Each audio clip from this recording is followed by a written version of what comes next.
여러분 안녕하십니까. 1월 8일 월요일 프레스룸 라이브입니다. 오늘도 따끈따끈한 세 가지 핫 뉴스부터 시작하도록 하겠습니다. 민주당을 탈당한 5선의 이상민 의원이 조금 전 국민의힘에 입당해 자신의 지역구인 대전 유성을에 출마할 뜻을 밝혔습니다. 국민의힘 초선 김웅 의원은 장제원 의원에 이어 이번 총선 두 번째로 불출마를 선언할 예정입니다. 민주당 이낙연 전 대표는 이번 주 후반 탈당 선언을 하겠다는 뜻을 밝혔습니다. 온라인 모집 나흘 만에 4만 명이 넘는 당원을 모집했다고 설명한 이준석 전 국민의힘 대표는 신당의 비전과 가치 등을 조금 전에 밝혔습니다. 북한이 주말까지 사흘 연속으로 연평도 인근 서해 북방 한계선 이북 해상 완충 구역에 포탄을 쏘며 도발하는 한편 일본 기시다 총리에게는 각하라는 표현을 쓰며 최근 지진 관련 위로 전문을 보내 속내에 관심이 쏠리고 있습니다. 잠시 뒤 여러 정치권 소식 들고 프레스룸 라이브 바로 돌아오겠습니다.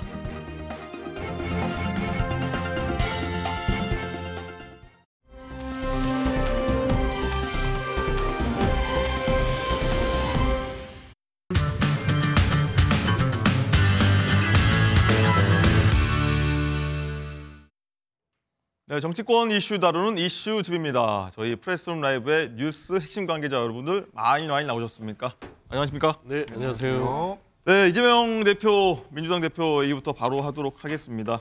장갈 기자, 이 대표 지금 회복이 거의 일주일 피격당한 지 일주일 다 됐는데 회복 속도가 지금 어떻게 되고 있죠? 민주당에서는 이재명 대표가 지금 병원에서 제공하는 죽으로 지금 식사를 하고 있다 이렇게 밝혔고요. 네. 혈관 수술 후유증이 있을 수 있기 때문에 절대 안정을 취하고 있다고 전했습니다. 퇴원 여부와 당무 복귀 시점은 아직 정해지지 않았다면서 이재명 대표가 당무 보고를 받고 있다거나 조속한 당무 복귀 의사를 밝힌 점도 현재까지는 사실이 아니라고 밝혔습니다. 그렇군요. 예.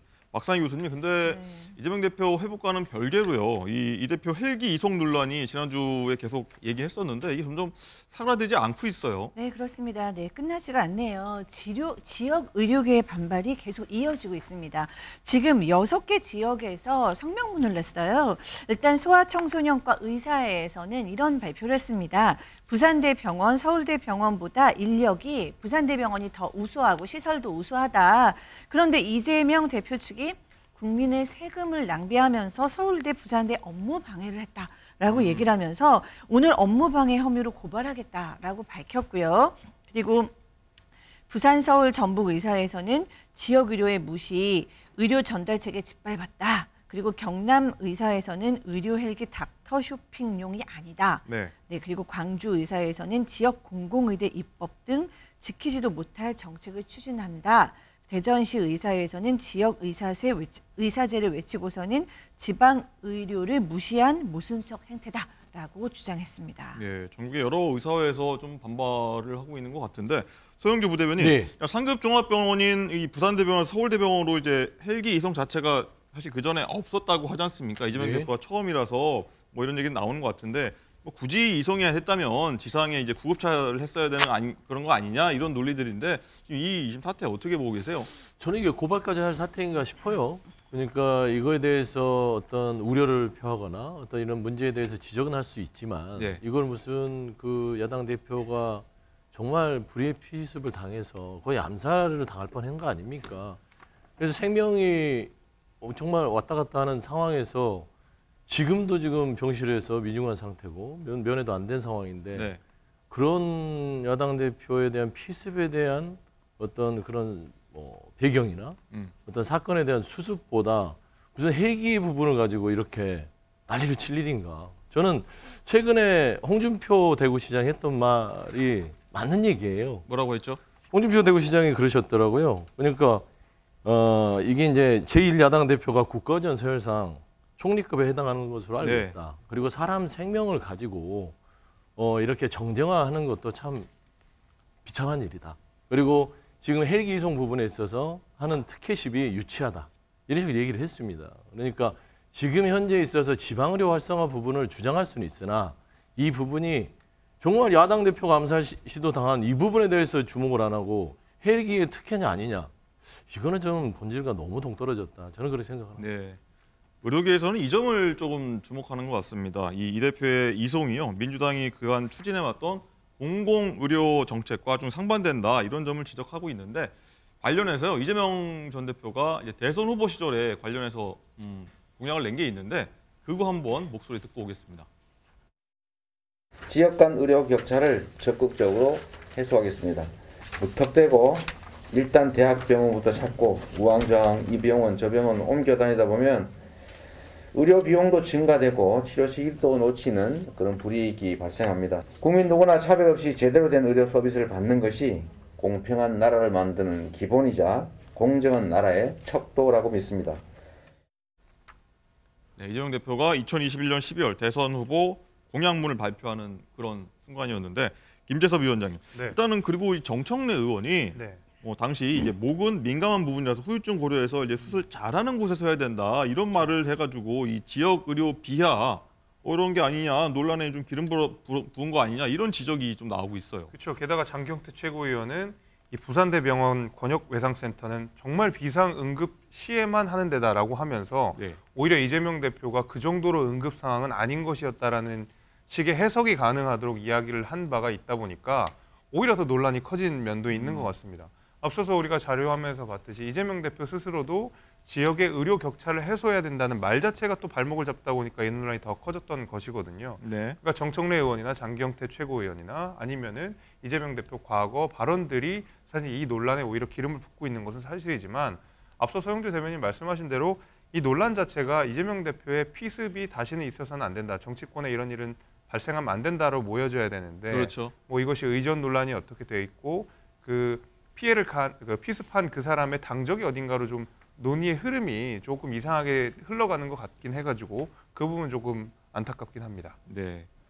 임재 변호사님 일단 네. 의사회에서는 업무 방해하고 응급의료법 위반으로 보고 있다는데 변호사 입장에서는 이 부분은 어떻게 좀 보십니까? 네, 그러니까 의사회 측에서는 어떤 응급 의료 체계에 혼란을 가져왔다. 이번 사건으로 인해서 응급 의료 체계에 원래 전달 시스템이 있고 어떤 구조가 마련되어 있는데 이 부분에 있어서 업무 방해를 초래했다. 이런 혐의를 적용하고 있는 것 같습니다.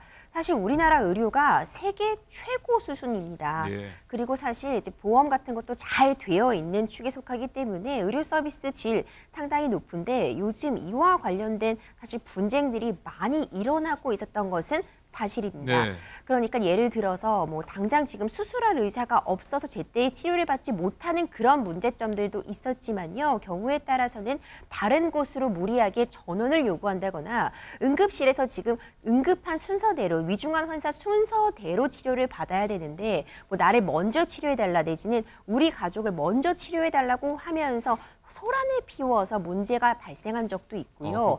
경우에 따라서는 이제 제때 치료를 받지 못했다고 하면서 소송이 환자와 병원 간에 발생하는 일도 있어 왔거든요. 이런 점들이 계속 문제점으로 지적되어 있는 와중에 특히 지역과 서울 간의 어떤 의료 불균형 문제 역시도 사회 문제로 대두되고 있는 시점에서 이제 이런 사건이 발생을 하다 보니까 이런 갈등을 좀 촉진시키고 있는 것 같아 정말 안타깝고요. 중요한 부분은 사실 부산도 그렇고 서울도 그렇고 최고의 의료진들이 지금 항상 최선을 다하고 있는 와중에 그런 의료진들의 노력이 혹시라도 폄하된다거나 어떤 제대로 서비스를 제공하지 않았다고 비난을 받지는 않을지 조금 걱정스러운 부분도 있습니다. 네. 장갈 기자 그리고 이 대표 측은 이제 가족의 이송 요청이 있었고요. 의료진의 판단에 따른 결정이라는 해명을 내놨었는데 정치권에서도 사실 이거를 두고서 계속 말들이 나오고 있어요. 네, 그렇습니다. 민주당에서는 가족의 간호를 받기 위해서 병원에 전원을 요청한 게 이게 정말 위법이냐, 윤리적으로 틀린 일이냐 이런 얘기가 나오고 있고요. 그리고 홍준표 대구시장은 진영 논리로 특혜 시비를 하는 것 자체가 유치하다 이렇게 언급하기도 했습니다. 네. 아까 서영주 네. 대변인 말씀하셨지만 네. 이 제1야당 대표는 의전서열상 총리급이다. 네. 특혜 시비 유치하다 이렇게 말씀하셨는데 제가 얘기한 게 아니라 홍준표 네, 대구시장. 홍준표 대표가 설명해 주셨죠 아까. 네, 그다음에 뭐 홍준표 대구시장 이런 얘기 또 했어요. 네. 그러니까 지금 이 전원 얘기를 하잖아요. 네. 그다음에 이 지역 의료에서 서울로 자꾸 오려고 하는 것들은 현상이다. 하지만 이제 1야당 대표가 그런 거를 고려해서 이송을 했겠습니까? 네. 그러니까 가족들이 응급 상황에서 부산대병원이 응급처치를 잘한 거예요. 그러니까 부산대 의료 수준이 높다는 겁니다. 네. 그래서 응급처치가 잘 됐기 때문에 그 당시에 부산대 의료진과 충분히 상의를 해서 서울대 쪽으로 옮기는 것들이 가능했던 것이고 가족들은 지근거리에서 좀 간병을 하거나 여러 가지 지켜보고 싶었던 것이에요. 그래서 그러면 지금 상황에서 도저히 안 된다. 부산대가 지금 상황에서 헬기를 타고 가면 안 된다라고 했으면 못 갔을 거 아닙니까? 예. 근데 결국에는 부산대가 치료를 잘했기 때문에 서울대 가서 수술도 이루어졌고 지금 현재 위중한 상태로 넘어가서 지금 일야당 대표의 피습 사건이 나름대로의 생명을 보존할 수 있는 그런 어떤 합동체계가 된 거예요. 그런데 네. 이거를 가지고 서울대, 부산대, 지방의사회가 지방의료를 후원대한다. 근데 지방의료가 국가정책입니다. 야당 대표가 얘기하기는 했지만 그런다고 해서 헬기로 위성됐다고 해서 지방의료를 홀대하겠습니까? 이거는 약속이고 국가 정책으로서 야당에서 계속 주장하는 바입니다. 그래서 이런 부분에 있어서는 좀 과도하게 헬기 부분에 대해서 얘기를 안 했으면 좋겠습니다. 알겠습니다. 그리고 지금 자막으로 나가고 있는데 속보부터 한번 저희가 한번 다뤄보도록 하겠습니다. 장갈 기자, 일단은 경찰이 이재명 습격범 당적을 비공개하기로 했다. 공개 여부는 검찰과 협의를 하겠다. 신상정보공개위원회를 9일 개최하겠다. 이런 결정을 했는데 자세히 더 들어온 소식 있나요? 조금 전에 말씀하신 것처럼 속보가 나왔는데요. 우선 이 얘기 먼저 드리겠습니다. 경찰이 이재명 대표 습격범에 대해서 신상정보공개위원회를 내일 개최한다고 합니다.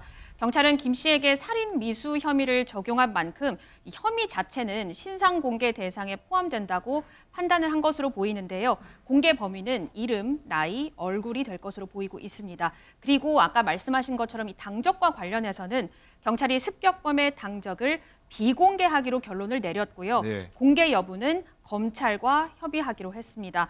당초 당에서도 당원 명부를 공개를 하는 건 개인의 동의가 필요한 부분이다 이렇게 언급을 했었고, 그럼 경찰은 왜 양당을 압수수색까지 하면서 이 당원 명부를 수사했느냐 이런 얘기가 나올 수 있는데요.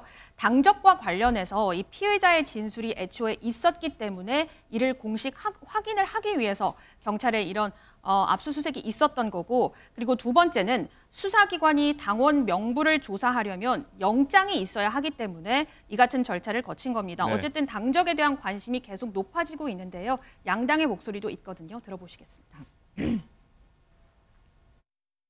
2020년 탈당한 동명 인물이 있지만 인적 사항이 분명치 않은 현재로서는 단정하기 어려운 상황입니다. 이럼에도 불구하고 마치 사실인 양 정치적으로 왜곡하여 국민의힘의 문제로 몰아가려는 것은 지양할 일로 매우 유감스럽습니다. 국민의 시선은 지금 예를 들어 범행 동기라든가 그러한 관련된 내용들에 대해 전반적인 의혹의 시선이 있지 않습니까? 그러면 수사 관련해서 경찰이 좀 적극적으로 수사를 하는 것이 지금 마땅한 거 아니겠습니까? 경찰도 나름 노력을 하고 있는데 경찰의 조사가 과연 잘 이루어지고 있는지에 대해서는 이제 문제 제기를 할 수가 있는 것이죠. 예.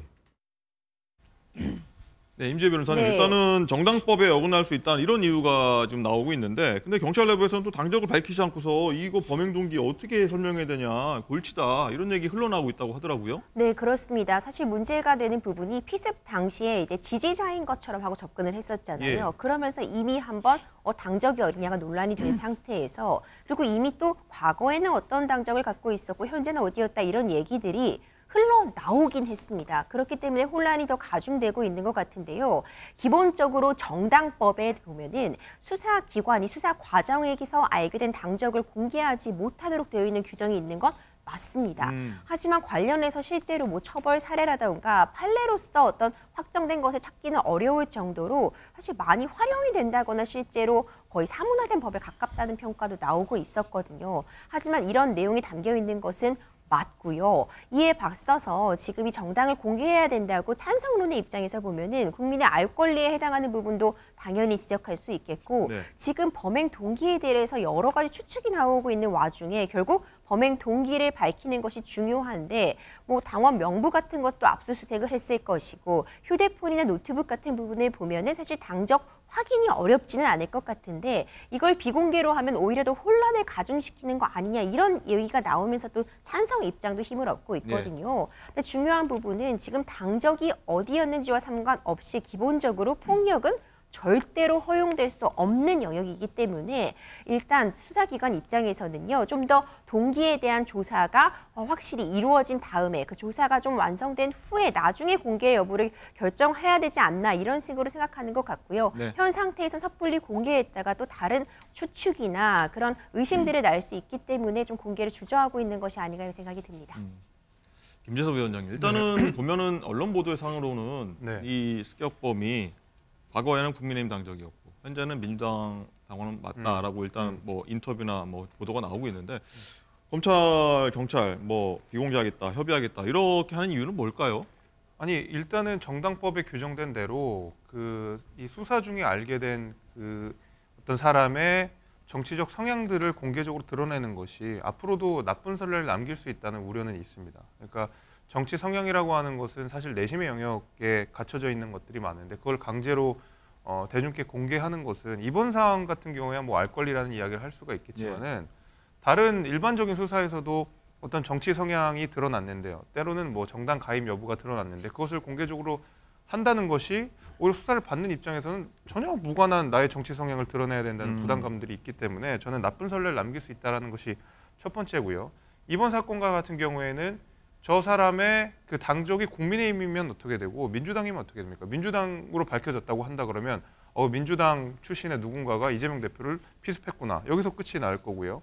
국민의힘 출신, 이건 혹시 정적을 제거하기 위해서 양극단의 정치 상황에서 극단적인 행동이 나왔다. 근데 여기서 끝인 거거든요. 전혀 어떤 지금의 상황이 벌어진 양극단화된 정치 상황을 해결해 줄 수 있는 문제가 하나도 없습니다. 그냥 서로가 서로를 증오하게 되는 것을 더 가속화시킬 뿐이기 때문에 저는 여러 가지 정치적 고려, 그다음에 이 법상의 고려들을 해가지고 공개하지 않은 것으로 저는 생각이 됩니다. 네, 알겠습니다.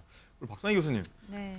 이 피의자 김 씨 수사에는요 프로파일러가 일단은 투입이 된다고 하는데 김 씨의 어떤 전반적인 심리 상태 파악하기 해서 범행 동기 연결짓는 과정 그런 과정을 좀 거치려고 하는 것 같아요. 네, 근데 지금 이제 당적이 비공개될 것이고, 그다음에 이제 정확하게 이 병행 동기도 알 수가 없고, 지금 변명문이라는 것의 내용도 정확하게 드러나지 않고 있고, 다소 현학적이고 좀 횡설수설하고 있다라고 얘기하는데요. 사실 이렇게 되면 이제 앞으로 음모론이나 가짜 뉴스가 더 확대 양산될 가능성이 너무 높아지는 거죠. 왜냐하면 음모론이나 가짜 뉴스의 핵심은 원인을 알 수 없다라는 거거든요. 원인이 분명하지 않을 때 사람들은 다른 대안을 만들어내고 그런 음모론이 퍼지면 이제 불안하게 됩니다. 또 불안하게 되면 혼란이 생기죠. 그렇기 때문에 이 사람의 정확한 범행 원인이 무엇이고 동기가 무엇인가를 밝혀내야 하니까 이제 프로파일러가 이제 투입이 된다라는 겁니다. 아마 이제 이 프로파일러의 역할이 중요할 것 같은데요.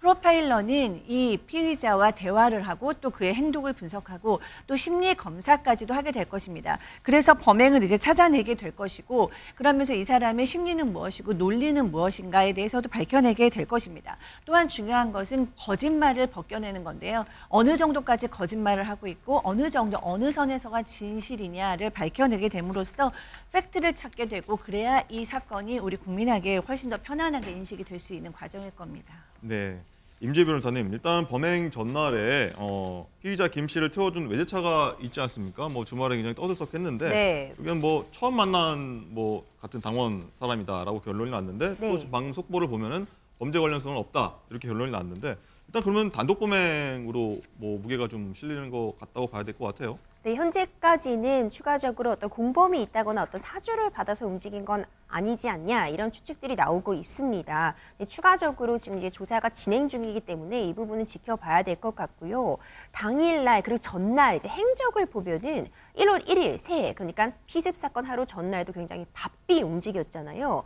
이때 사실 많은 분들이 이건 계획 범죄였다라고 확인을 할 수 있었던 그런 부분이 원래 거주지는 충남 아산입니다. 네. 그런데 KTX를 타고 부산으로 이동했다가 다시 울산으로 이동을 했다가 다시 부산으로 이동한 이후에요. 지금 이 피습 장소에서 한 10여 킬로 정도 떨어져 있는 한 모텔에 투숙을 하게 됐거든요. 예. 그런데 이때 사실 충남에 거주하고 있기 때문에 지리에 굉장히 어두웠을 것 같은데 이때 이 부산역에서 이 모텔까지 태워준 사람이 있었던 겁니다. 그렇다 보니 당연히 그 누구인가에 대해서 많은 관심을 받게 되었는데 현재까지 조사한 결과에 따르면은 그냥 지지자였던 걸로 확인이 되고 있습니다. 그러니까 다른 지지자가 처음 만난 사람이었는데 이제 지리에 어둡고 하다 보니까 차를 태워줬다. 그러니까 차를 그냥 얻어 타고 간 것이다. 이렇게까지 조사 결과로는 확인이 되고 이번 사건과의 연관성은 없는 것으로 지금 전해지고 있는데 사실 뭐 휴대전화 내용을 분석한다거나 하면은 이런 부분은 사실 조사로서 충분히 확인될 수 있는 부분이라 실제로 공범이 있었는지 여부는 추가적인 조사는 필요하겠지만 이 차를 태워준 사람에 대해서는 어느 정도 혐의가 없는 것으로 충분히 확인이 된 것 같습니다. 예. 박상희 교수님 그리고 한 언론사 홈페이지 게시판에요. 이 김 씨하고 같은 이름으로 이 대표를 비방하는 글이 좀 꽤 올라와서 경찰이 확인했다고 하는데 뭐 어떤 내용인가요? 네, 그렇습니다. 김 씨와 같은 이름의 작성자가 2016년 1월부터 최근까지 이재명 대표 외에 몇 분에 대한 정치인에 대한 비방의 글을 20회 이상 남겼습니다. 그 내용 안에는 총선에 이기려면 이재명 낙선 운동을 벌여야 된다라는 취지의 글이 또 올라와 있는 것으로 밝혀졌어요. 그런데 김 씨는 경찰 조사에서 본인이 쓴 글 아니다라고 진술했다고 들리고 있습니다.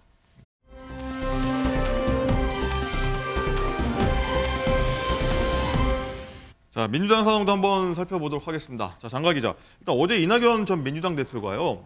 광주 5.18 민주묘지를 찾아서 참배했는데 의미심장한 메시지를 냈어요. 네, 민주당 탈당을 예고를 한 겁니다. 여기에 이준석 전 국민의힘 대표 그리고 금태섭 새로운 선택 대표와도 연대할 수 있는 가능성을 언급했는데요. 목소리 들어보겠습니다.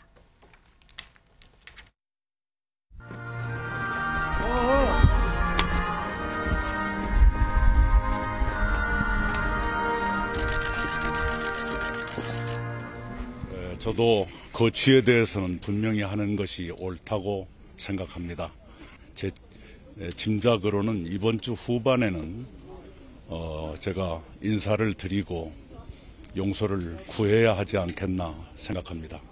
누구라고 할 것이 없이 이 나라를 망가뜨리고 있는 양당 독점의 정치 구도를 깨고 국민들께 새로운 희망의 선택지를 드리는 일에 뜻을 같이 하는 사람이라면 누구든지 협력해야 한다고 생각합니다. 네, 이 대표 피습 이후에 잠시 멈췄던 그 총선의 창당 시계가 다시 돌아가기 시작한 것 같습니다. 자, 이낙연 전 대표가 이번 주 후반에 인사를 드리고 용서를 구하겠다 이런 얘기를 했는데 서영주 대표님. 네. 탈당 선언으로 읽혀집니다. 그렇다고 봐야죠. 일단 이낙연 전 대표가 많이 고심을 한 것 같습니다. 네. 지난해 말에 이낙연 전 대표와 이재명 대표가 만났고요. 당시에 사실상 좀 헤어질 결심을 했다는 분석이 있었지 않습니까? 헤어진 결심. 그래서 그런 시계를 돌리고 있다가 최근에 이제 이재명 대표의 그 피습 사건 부분 때문에 잠시 좀 숨구르기에 들어갔어요. 근데 이제 전체적인 선거 일정을 봤을 때는 이번 주가 아니고서는 그 시기를 맞출 수가 없습니다. 네, 그렇죠. 예를 들면은 뭐 창당을 하더라도 물론 창당 얘기는 안 하셨지만 네. 본인이 탈당을 한 다음에 몸이 자유로워진 다음 창당이나 신당 얘기를 하겠다 얘기를 하셨어요. 네. 그러면 이번 주에 탈당을 하시고 1월이나 2월 15일, 뭐 3월 15일까지 나름대로 이제 어떤 당 작업이 들어가야 네. 본인들의 어떤 후보 군들을 또 모집하고 또 세울 수 있지 않겠습니까? 근데 여기에서 뭐 1월 말까지 가버리면 2월, 3월이면 4월 달에 이 총선을 앞두고 신당 창당이라든지 하더라도 실질적으로 후보를 낼 수가 없어요. 너무 빠듯하다. 예, 그래서 아마 이번 주에 아마 민주당 내에서도 원칙과 상식 의원들도 얘기를 하셨고 아마 저는 금요일께 정도 이낙연 전 대표가 한 번 더 신당 창당에 대한 언급을 하지 않을까 좀 예측이 됩니다. 네. 그리고 김대중 탄생 100주년 기념식에서요. 문재인 전 대통령이 DJ 유언은 야권 통합으로 정권 교체라고 얘기했는데 성주 부대님, 네. 이 말을 두고 해석이 지금 다 달라요 보면. 뭐 유리한 대로 끌고 얘기하더라고요. 아니 다를 게 있나요? 네? 그러니까 기본적으로 김대중 전 대통령의 이념과 가치는 통합입니다. 그러니까 한동훈 비대위원장도 김대중 정신에 대해서 언급을 했지만 결국에는 당시 김대중 대통령의 이 상황이 요소야대 지금하고 똑같습니다. 네. 근데 김대중 대통령이 당시에 요소야대를 극복하고 정말 나라 자체를 IMF 극복부터 시작해서 많은 것들을 이뤄냈잖아요. 이제 그런 정신, 통합의 정신이기 때문에 문재인 전 대통령이 했던 그 발언도 통합이에요. 그러니까 이낙연 전 대표한테는 좀 거슬릴 수 있겠지만 전체적 흐름이 민주당에서 뛰쳐나가는 부분들이 옳지 않다는 여론들이 많습니다. 그래서 문재인 전 대통령도 아마 그런 마음이지 않을까. 그래서 많은 명분을 얻지 못한 상황에서 기차를 출발시켜 버렸기 때문에 네. 일단은 탈당을 하시고 본인의 정치적인 행보를 하는데 그래서 여러 가지의 좀 회한의 눈물을 좀 흘리지 않았을까 좀 그런 생각이 드네요. 근데 또 민주당의 뭐 원칙과 상식 의원들도 말씀하신 대로 이번 주 탈당할 거다라는 얘기가 있었는데 이현욱 의원에 따르면요, 이건 오보라고 일단 얘기를 했습니다. 많은 선택지 중에 하나다 이렇게 얘기했는데 그 발언 오늘 바로 한번 듣고 얘기 나눠보도록 하겠습니다. 완전히 어제 이제 밤에 난리가 났었습니다. 저는 뭐 확인 전화 무지하게 많이고 4명 의원들이 뭐 잠을 못 잘 정도로. 그래서 제가 그 담당 기자한테 이건 전형적인 악마의 편집 아니냐. 과거에 뭐 제가 발언했던 내용을 가지고 인용을 했는데 만일 탈당한다면이라고 가정을 제외시키고 그 내용만 나머지 내용만 보도하면서 뭐 탈당이 거의 기정사실화된 것처럼 그리고 확정된 것처럼 보도해서 항의를 했고요. 의견을 아직까지도 청취하고 있는 상황이고요. 이런 모든 문제가 이재명 대표가 결단하면 다 해결될 일인데 왜 결단을 안 하고 계실까? 길게 늘러뜨릴 수는 없고 저희들이 결단의 시기가 가까워지고 있는 것은 사실인 것 같습니다. 네, 결단의 시기가 가까워지고 있다 이렇게 얘기를 하는데 서영주 부대변인, 네. 일단 원칙과 상식 의원들이요, 선택지를 고른다면 탈당하게 된다면 이낙연 전 대표하고 같이 손을 잡을 연대할 가능성이 일단 있을까요? 그게 뭐 장기간으로 갔을 때는 연대를 할 수밖에 없지 않겠습니까? 집 나오신 사람들끼리 손을 잡을 수밖에 없겠죠. 네. 근데 처음 출발은 그렇게 하지는 않을 것 같아요. 어떻게 할까요? 왜냐면 명분이 다르죠. 그러니까 본인들은 지금 당내에서의 소신적인 발언을 하고 그게 당에서 받아들이지 않기 때문에 결단을 하는 것이지, 이낙연 전 대표를 따라가는 모양새가 되면 그러면은 당내에서 사당화를 지적했는데 또 한 사람 따라가면 또 사당화 되는 거 아니겠습니까? 네. 저는 그런 부분에서는 아마 처음에는 각자의 길을 갈 것이고 제가 봐서 뭐 이제 이원우 의원께서 지금 탈당을 못 박는 부분들이 지금 벌써 흘러나오면 김새잖아요. 그리고 솔직히 이원우 의원이 당직 생활부터 해서 의원까지 너무 민주당에 대한 애정이 깊습니다. 그렇기 때문에 저는 아직은 그 탈당이라는 어떤 선언과 결심들이 마음에는 있으나 아직도 갈팡질팡하고 있는 것 같아서 저는 좀 당 내에서 이분들에 대한 손을 잡아주는 그런 작업들을 너무 느슨히 하고 있는 게 아닌가. 더 좀 꽉 잡아줬으면 좋겠어요. 꽉 잡아야 된다. 예. 임재 변호사님, 네. 일단 여기에 이준석 전 국민의힘 대표가 신당 창당 속도를 내고 있는데 이 보면 기존 정당들의 어떤 창당 모습하고는 좀 다른 것 같아요. 온라인 뭐 당원 모집도 했는데 뭐 그 당원 가입 수가 상당하다면서요? 네, 그렇습니다. 이제 이준석 전 국민의힘 대표라는 수식어보다 이제 신당의 직책으로 먼저 불릴 날이 얼마 남지 않은 것 같은데요. 지금 신당 준비에 박차를 가하고 있는 것 같습니다. 일단 지금 7일 오후 2시 기준으로요. 이 신당의 홈페이지 내용에 따르면은 공개된 가입자 수가 4만 명을 넘었다고 전해지고 있거든요. 그리고 또 이제 이 전 대표와 다른 공동창당 준비 위원장 등은 이제 길거리 유세를 하면서 당원 모집 운동을 벌이기도 했다고 합니다. 온라인 모집 하루 만에 2만여 명이 신당에 참여하기로 이렇게 당원으로 모집이 되면서 주목을 받기도 했는데, 이장 기본적으로 정당법상으로요. 당원이 1,000명 이상인 시도당을 5개 이상 보유하게 되면은 기본적으로 중앙당 창당이 가능하기 때문에 지금 현재 밝혀진 바에 따르면 이제 나온 바에 따르면은 이런 요건은 이미 갖춘 것으로 보이거든요. 그리고 특히 오는 20일 이제 창당 대회를 앞두고 있는데 과연 이와 관련해서 이 초반에 어떤 이런 기세를 어디까지 몰고 갈 수 있을지도 좀 주목을 받고 있는 것 같습니다. 네, 나는 이 파격적인 결과 얻고 있다 이런 분들 얘기하는 분들도 계시는데, 일단 김재섭 위원장님, 일단은 안철수계로 불리는 인사들도 합류하기로 예정됐다는데 개혁신당 일단 당명이 개혁신당이라고 일단 가칭이 돼 있는데 몸집을 점점 불리는 것 같아요. 예, 얼마 전에 이제 영입된 인사들의 면면을 좀 보니까 국민의힘 출신이신 분들도 있고 과거에 국민의당 출신이신 분들도 있고 굉장히 여러 당적에 계셨던 분들이 다 같이 이렇게 모이는 모양새이긴 하더라고요. 근데 이준석 대표의 그 어떤 만드는 지금 신당의 이름이 개혁신당이라는 이름인 만큼 이 개혁이라는 기치를 굉장히 크게 걸어놔야 되고 참신한 새로운 인물들이 또 많이 들어와야 되는 것도 이준석 전 대표가 가지는 큰 숙제라고 생각이 됩니다.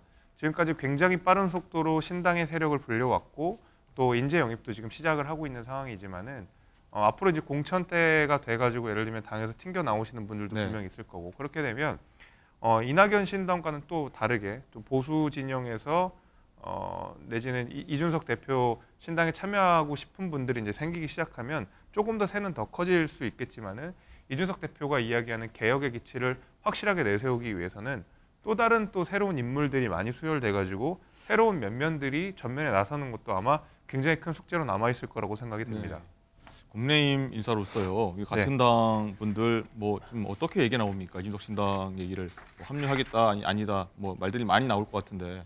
전혀 뭐 그런 이야기를 꺼내고 있지는 않는 것 같습니다. 그러니까 이준석 전 대표 역시도 우리 신당에 참여할 사람이 누구다라고 공개적으로 이야기한 바가 없고 기자들의 취재에도 절대로 그 이야기를 하지 않는 상황으로 보이기 때문에 아마 국민의힘을 탈당하고 이준석 신당에 참여하기까지는 꽤 많은 시간이 필요할 것 같고 그 가운데서 아마 그 이야기가 새어나올 것 같지도 않습니다. 그래서 결국 행보가 완벽하게 정해졌을 때 공개적인 발표가 될 것 같고요. 그러다 보니까 국민의힘 내부에서도 신당에 참여한다 안 한다에 대해서는 이야기가 거의 없는 상황이지만 의견은 반반이 나뉘는 것 같습니다. 이준석 신당이 굉장히 파괴력이 있을 것이다 라고 주장하는 분들도 있고 아니다 이준석 신당은 잠깐 미풍에 그칠 것이다 라고 주장하고 있는 분들이 있는데 개인적으로는 이준석 신당이 얼마나 커질지 모르는 상황에서는 국민의힘은 최대한 보수적으로 이준석 신당이 파괴력이 있을 거다라는 전제 아래에 전략을 짜는 것이 저는 더 좋은 편이 아닐까라고 생각이 듭니다. 그렇군요. 장관 기자, 그리고 보수의 텃밭 대구 경북 지역 의원들도 개혁 신당에 합류할 여지가 있는지 이 부분도 사실 굉장히 궁금한 부분인데 이 전 대표가 여기에 대해서 직접 언급을 했더라고요. 네, 그렇습니다. 공천에 무리수가 생기면 신속하게 움직이겠다라고 말한 사람들이 꽤 있다. 이렇게 이준석 전 대표가 언급을 했습니다. 그러니까 공천 못 받는 의원들이 이준석 전 대표에게 올 가능성이 있다는 거죠. 여기에 김무성 전 새누리당 대표가 MBN과 인터뷰를 했는데요. 이준석 신당을 어떻게 평가했을까요?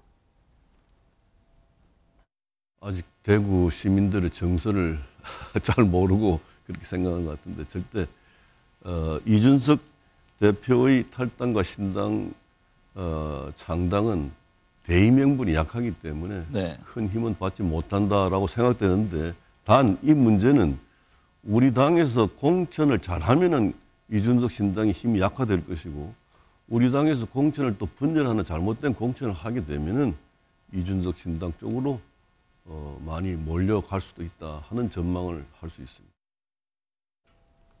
네, 전제가 깔렸습니다. 국민의힘 공천 과정에서 혼란이 있다면 이런 전제인데 그렇다면 정말 TK 의원들이 이 전 대표 신당으로 움직일 가능성이 있다고 보세요? 뭐 공천에 큰 파동이 있으면 저는 그럴 수 있다고 또 생각이 됩니다. 왜냐하면 공천 과정 자체가 매끄럽고 그다음에 공천에서 탈락한 사람들 역시도 받아들여야 되는 명분이 있어야 될 것 같거든요. 근데 알 수 없는 이유로 무조건적으로 컷오프를 당했다. 내가 경선조차 참여하지 못했다라고 하면 억울해서라도 아마 그 무소속으로 출마를 한다든지 아니면 또 다른 신당이라는 바구니 안에 서서 또 출마할 가능성들이 대단히 높기 때문에 당연히 저는 그럴 가능성은 있다고 보지만 이제 국민의힘에서 공천을 어떻게 하느냐가 이제 큰 변수가 될 것 같고 한동훈 비대위원장 스스로가 공천에 관해서는 굉장히 객관적으로 하겠다라는 이야기를 한 바가 있기 때문에 저는 그 정도의 공천 파동이 날지는 아직까지는 의문이긴 하지만 여전히 공천 과정에서 매끄럽지 못하다고 한다 그러면 제3신당이 힘을 받을 가능성은 좀 분명히 있다고 생각합니다. 서영주 부대변인, 일단 방금 전 들었다시피 김무성 전 대표가 이 전 대표 여당이 대의 명분이 약하다면서 여당이 공천을 잘한다면 힘이 약화될 거란 전망을 내놨는데 여기에 대해서는 공감을 하십니까? 그러니까 그거는 아마 우려를 크게 하고 있어서 좀 축소시키기 위한 바람 같아요. 그러니까 객관적으로 보면 이낙연 전 대표 신당과 이준석 전 대표 신당은 확연히 다릅니다. 대의 명분에 따졌을 때는 이낙연 전 대표의 신당 출범이 아주 약해요. 대의 명분이요. 하지만 이준석 전 대표는 지금 뭐 그래프도 보셨고 뭐 지지율 변동도 보셨고 지금 현장에서 이렇게 입당 원서 받을 때 이런 분위기로 봤을 때 충분히 파괴력을 가지고 있어요. 그리고 명분이 차오르고 나서 신당 창당을 했다라고 봄이 마땅한 것 같습니다. 왜 그러냐면 지금 보면 신당 출범 후에 국민의힘의 지지도가 큰 폭으로 주면서 신당이 차지하는 포션이 크잖아요. 12% 이제 단순 수치지만 저 정도의 이 크기라면요. 상당한 파급력입니다. 한 자릿수와 두 자릿수는 엄청난 차이거든요. 그래서 저는 지금 이제 김무성 전 대표께서 아마 이준석 신당에 대한 여러 가지 우려를 일단 축소시키고 지금 현재 국민의힘이 이 이준석 신당을 막으려면 이 파괴력에 대한 어떤 리스크를 줄이려면 당내의 어떤 혁신과 공천에 대해서 조금 더 신중해라 라는 또 지침으로 던지는 것이지 대의명분이요? 저는 충분히 잘랐다고. 그렇군요. 자, 이런 상황에서요. 지금 이준석 전 대표가 유세를 시민들 만나고 있는데 여기서 되게 화제가 된 영상이 있습니다. 이준석 전 대표 앞에서 한 대구 시민이요. 보수 분열을 우려하는 발언을 했는데 이 전 대표가 이 말에 어떤 반응을 보였는지 한번 보시겠습니다.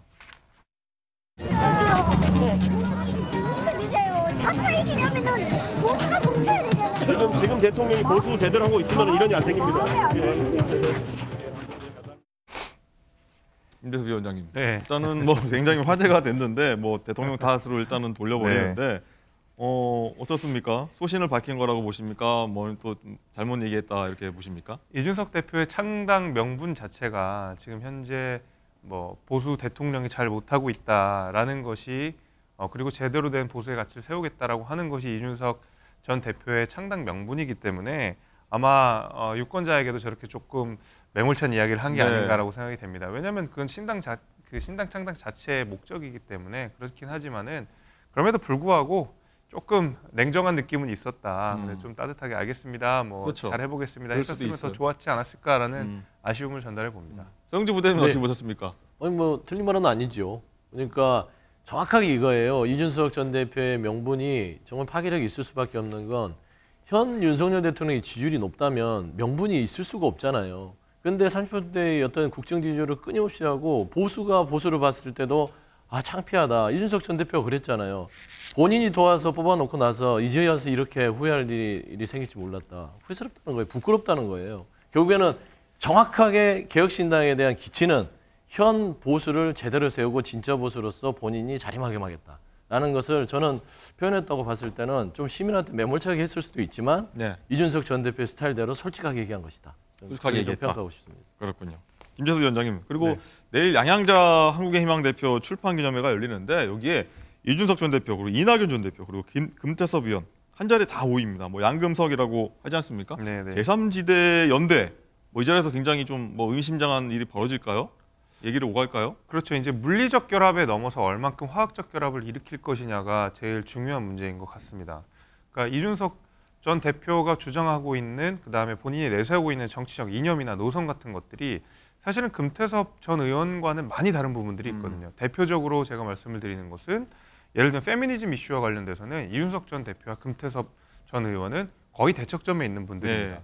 그러니까 이 제3지대의 세력 자체를 키우고 파이를 키우는 것 자체는 많은 분들이 만나서 협의하고 해야 될 일이라고 생각이 되지만 결국 화학적 결합이 일어나기 위해서는 이 세 분 간의 미세한 정치적 노선들, 때로는 굉장히 큰 정치적 다른 방향성들을 조율해 나갈 필요가 있을 것 같은데 과연 이게 시간이 많지 않다 보니까 앞으로 이제 선거가 한 3개월 정도 남았게 되었는데 이분들 사이의 정치적 이념들을 얼마큼 잘 정리해낼 것이냐.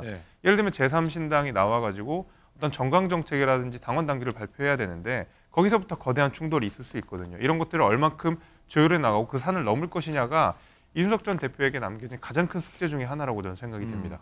송 대변인 어떻게 보십니까? 가능할까요? 저분들 함께 모이는 게? 매우 가능성이 높죠. 그러니까 정치적으로 굉장히 달라 보이잖아요. 근데 가만히 보면 공통점이 딱 하나 있어요.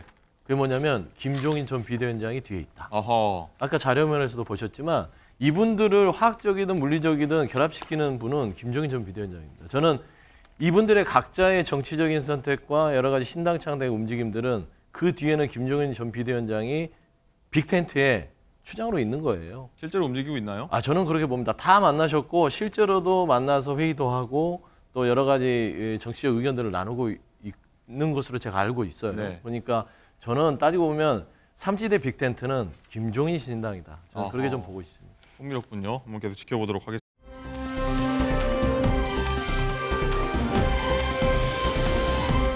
자, 이번엔 국민의힘 비대위 얘기도 한번 해보도록 하겠습니다. 외연 확장, 중도 확장에 힘을 쏟고 있는 한동훈 위원장이 지난달이죠. 더불어민주당 탈당했던 이상민 의원을 지난 주말에 만났는데 그 얘기가 잘 풀렸는지 조금 전에 결과가 나왔습니다. 장가 기자 전해주시죠. 네, 이상민 의원이요. 빨간색 넥타이를 메고 국민의힘에 입당을 했습니다. 네. 오전에 열린 국민의힘 비상대책위원회에 참석을 해서 입당을 발표를 한 건데요.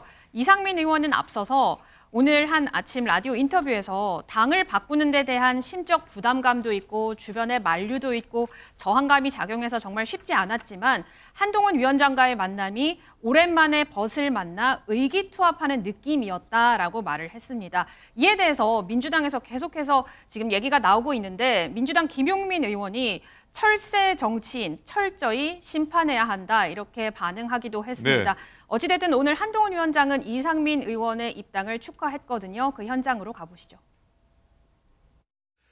이상민 의원님의 고뇌와 용기를 존경합니다. 지금의 민주당이 과거 민주당과 달리 개딸 전체주의가 주류가 되어버렸고 그래서 이 나라와 동료 시민들의 삶과 미래를 위협하는 존재가 되어버린 것. 그것을 막기 위해서 용기를 내주셨다고 생각합니다. 함께 가면 길이 됩니다. 우리는 오늘 이상민 의원님과 함께 길을 만들겠습니다. 정말 호랑이 잡으러 호랑이 굴에 들어온다라고 저 자신은 그렇게 다부진 생각으로 입당을 하게 되었습니다. 빨간색을 매는 건 금기 사항이었습니다. 저희 집에서 저희 집사람이 그 매지 말라고 하고 국민의힘한테는 험지로 알려져 있습니다. 그래서 제 지역구부터 우선 챙기고요.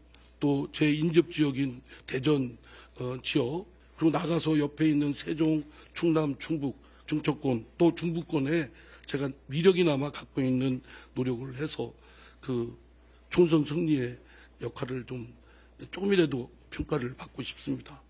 예, 이상민 의원님께서는 오늘 하고 오신 넥타이처럼 국민의힘과 더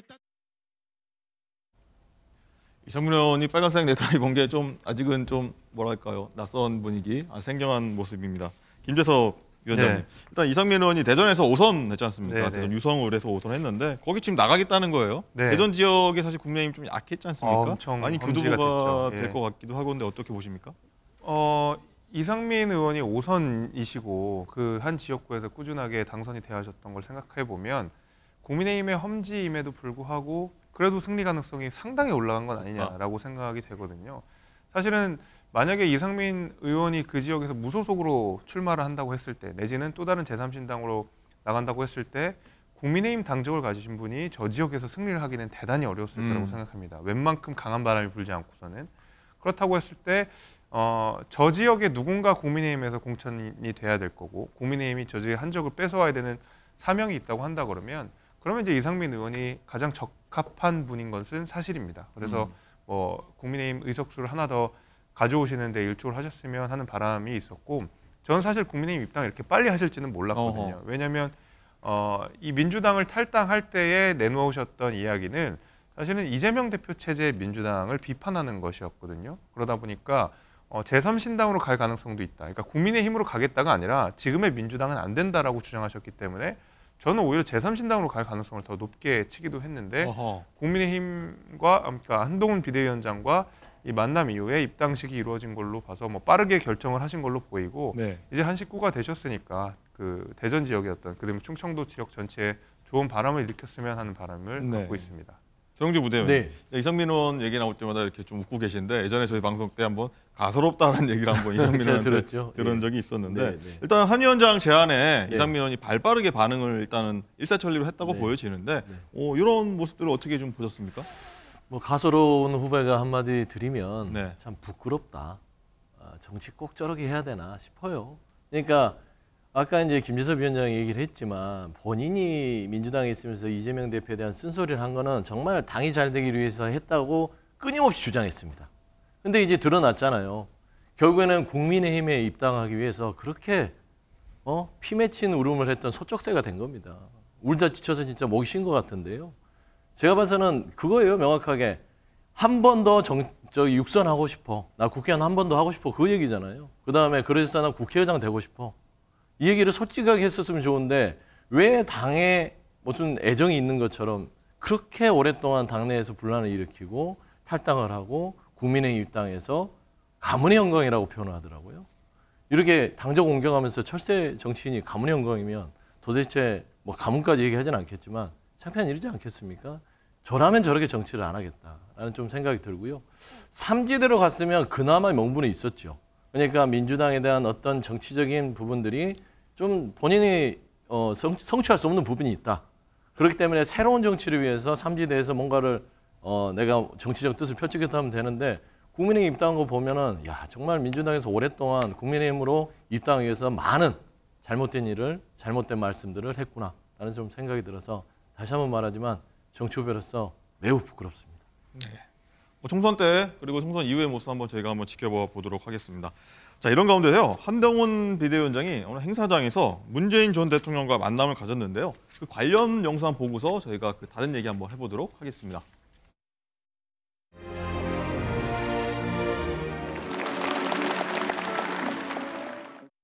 과거에 매여 싸우지 말고 서로 사랑하면서 모두 함께 행복한 미래로 나아가시기 바랍니다. 서로 존중하고 협력하면서 저희 집에서도 금모으기 운동에 길게 줄을 서서 동참했었는데 지역과 진영에 상관없이 정말 이 나라가 하나가 되는 굉장한 경험이었던 것 같습니다. 여러분들이 너무나 좋아하시는 많은 분들이 너무나 좋아하시는 많은 네, 김대중 전 대통령이 AI로 복원된 모습 보셨습니다. 자, 장갈 기자. 한동훈 위원장과 문재인 전 대통령이 웃으면서 이렇게 악수도 하고 인사를 했는데 그런데 이 자리에서 인사 패싱이 논란이 벌어졌는데 누가 누구를 패싱했다는 거죠? 김정숙 여사가 한동훈 위원장의 인사를 받아주지 않았다 이런 논란이 번지고 있습니다. 예. 영상을 살펴보면 한동훈 위원장은 분명 눈을 맞추고 인사를 하거든요. 김정숙 여사도 계속 걸어오면서 다른 참석자들의 손을 잡으면서 목례로 화답을 하는데 카메라가 지금 김정숙 여사의 뒷모습을 잡고 있어서 둘이 눈을 마주쳤는지는 모르겠지만 어쨌든 한동훈 위원장과는 악수를 하지 않고 지나갔는데요. 이게 약간 좀 의도적이다 이렇게 해석이 되는 이유는 한동훈 위원장 바로 옆에 있는 민주당 홍익표 원내대표에 대해서는 곧바로 악수하고 반갑게 인사를 합니다. 어찌됐든 이번 만남이 논란이 되자 한동훈 위원장은 김정숙 여사가 저를 모르셨을 수도 있다. 여사님을 다음에 뵈면 제가 더 잘 인사드리겠다 이렇게 언급했습니다. 네, 서영주 부대변인. 네. 이거 보면은 화면에서는 저는 좀 뒷모습이라서 안 보이지만 약간 각도는 약간 눈 인사 정도는 한 걸로 보이긴 하거든요. 그래 보여요. 그러니까 이제 뭐 이거를 패싱했다 안 했다. 그리고 한동훈 비대위원장을 다 알아야 되나요? 그러니까 여당 대표 된 지 얼마 안 됐잖아요. 그다음에 김정숙 여사가 한동훈 비대위원장이랑 별로 안 친할 거 아닙니까? 친하진 않을 거 아니에요. 네. 친하지도 않은데 막 가서 뭐 반갑게 손잡고 막 해야만 이게 인사를 하는 겁니까? 저는 그런 부분에 있어서는 불필요한 논쟁이다. 목례 정도는 할 수 있지 않을까요? 아니 목례는 아니든 눈인사든 목례든 그거는 그냥 그 김정숙 여사의 스타일인 것이죠. 네. 그리고 홍익표 원내대표는 반갑게 했다. 친하잖아요. 그러니까 우리도 통상적으로 친한 분들하고는 반갑게 인사를 하고 조금 덜 친하고 잘 모르고 얘기도 안 해본 사람한테 그냥 눈인사 정도 하고 끝내는 거죠. 저는 그렇게 생각하는데 이게 TV에서 많이 나오는 분이니까 누군지는 알지 않으니까. 아니 많이 나온다 하더라도 네. 친분이 없잖아요.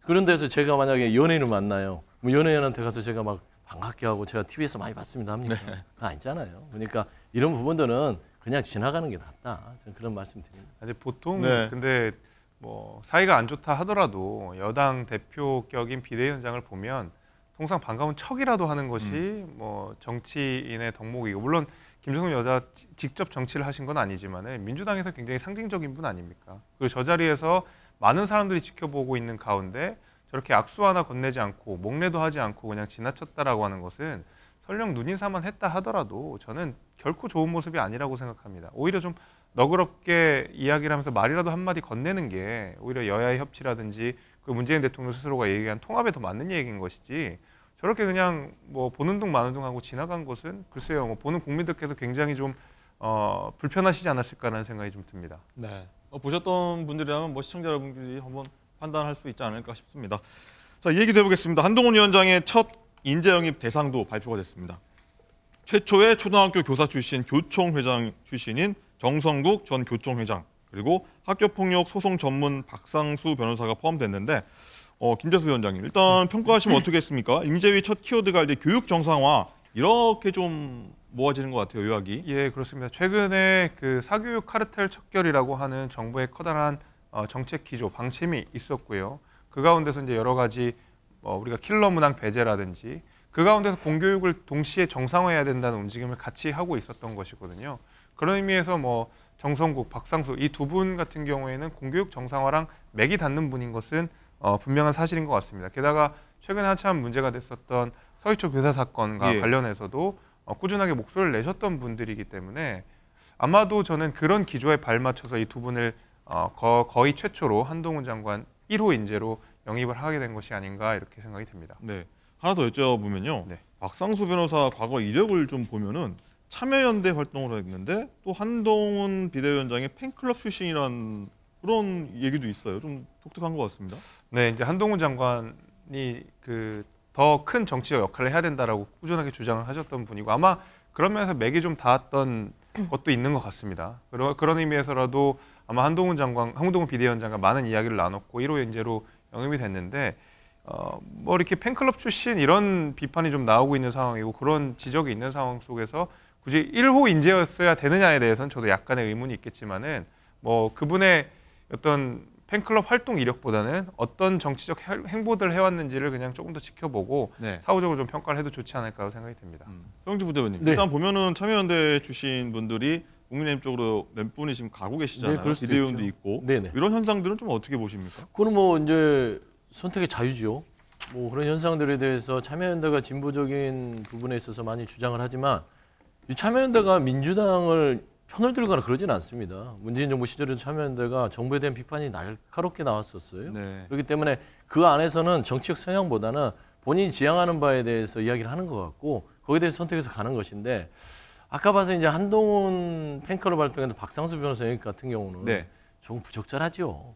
그러니까 본인을 추앙하고 칭찬하는 사람은 인재 영입을 한다. 오해가 있어요.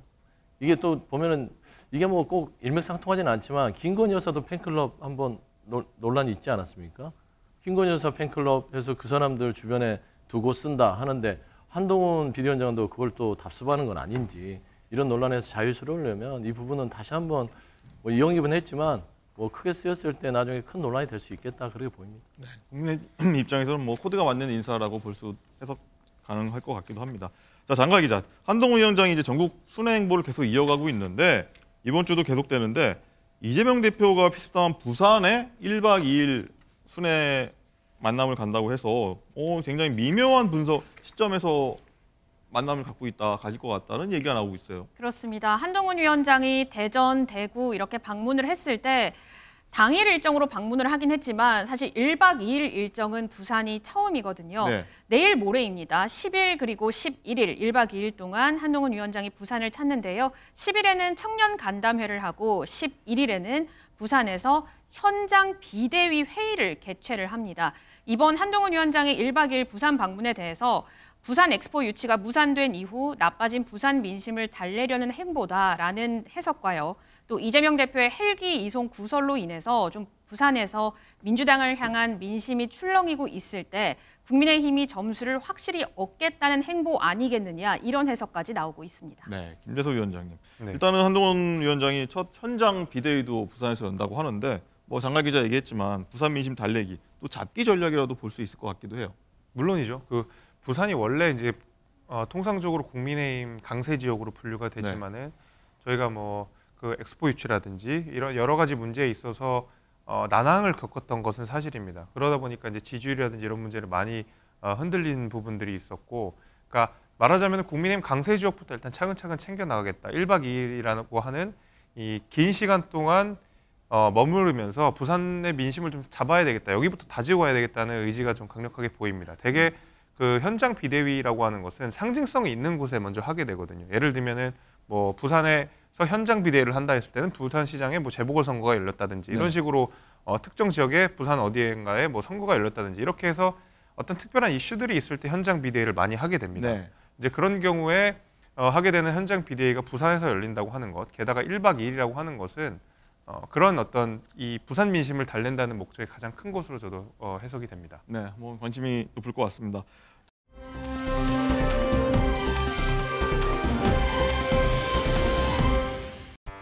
프레스룸 라이브픽의 박진아입니다. 오늘의 라이브픽, 주말 내내 떠들썩했던 북한의 도발 소식입니다. 북한이 어제까지 4일 연속 서해 북방 한계선 인근에 포사격을 했습니다. 우리 측의 피해는 없었지만 이어지는 북한의 무력 도발 소식에 시민들은 불안에 떨 수밖에 없었는데요. 특히 연평도엔 야외 활동에 주의하라는 재난 문자가 발송됐고요. 호성까지 울려 퍼져서 주민들은 불안감에 뜬 눈으로 밤을 지새워야 했습니다. 그런데요, 김여정 북한 노동당 부부장은 이번 사격에 대해 포사격을 하지 않고 폭약만 터뜨렸었다고 주장했는데요. 한국군을 망신 주기 위해 기만 작전을 펼친 건데 실제로 속아 넘어갔다, 이렇게 말했습니다. 그저 반응을 보기 위함이었음을 드러낸 건데요. 이 같은 김 부부장의 발언에 우리나라 합동참모본부는 코미디 같은 저급한 선동이자 수준 낮은 대남 심리전일 뿐이라며 즉시 반박했습니다. 이어 우리 군이 북한의 군사활동을 면밀히 감시하고 있음을 다시 한번 강조했는데요. 적이 이남으로 도발을 해온다면 우리 군은 자위권 차원에서 즉시 강력히 끝까지 이른바 즉강 끝 원칙에 따라 압도적이고 단호하게 응징할 거란 입장을 밝혔습니다. 여기까지 오가는 말들만 봐도 남북 간의 긴장이 높아지는 걸 느낄 수 있죠. 특히 4월 총선을 앞두고 북측이 남한의 혼란과 갈등을 야기하기 위한 도발을 이어갈 듯한 모양새라 우려가 되는 상황입니다. 지금까지 라이브픽이었습니다.